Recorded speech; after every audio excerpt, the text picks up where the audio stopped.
Thank you for joining Wars of the Rosies. And this is Why Feel Inferior by Frater Franklin P. Richmond. From Rosicrucian Digest, Volume 18, Number 5, June 1940.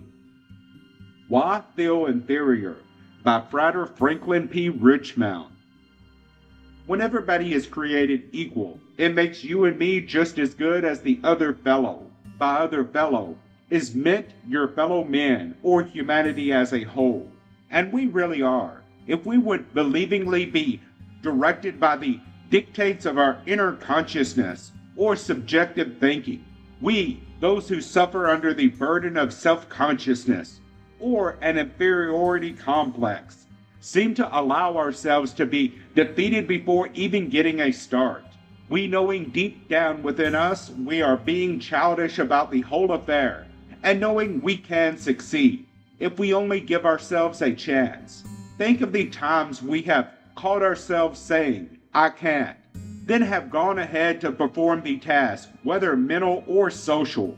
After performing these seemingly impossible feats, it occurs to you that it wasn't as terrible or as audacious as anticipated, and you feel rather ashamed of yourself for letting imaginary fears gain such an importance as to actually seem a reality.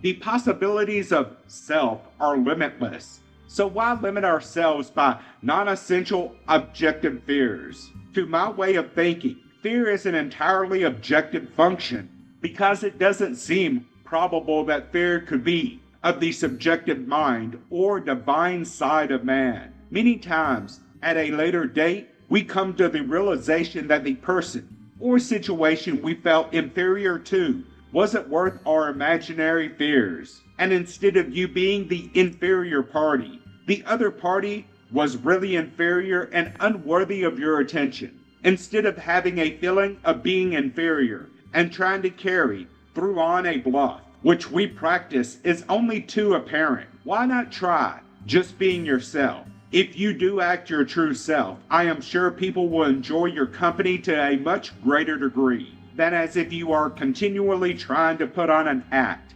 When a person is putting on an act or bluffing his way through, he is usually attempting to be like somebody else or to be something he wasn't ever meant to be. Viewing the question from this angle, wouldn't it be a great deal simpler to conform to the pattern you were meant to feel instead of trying to force yourself into a form or mold that is utterly foreign to your personal makeup?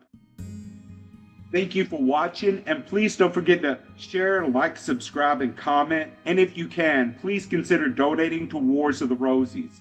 Links to PayPal and Patreon are in the description. Thank you so very much.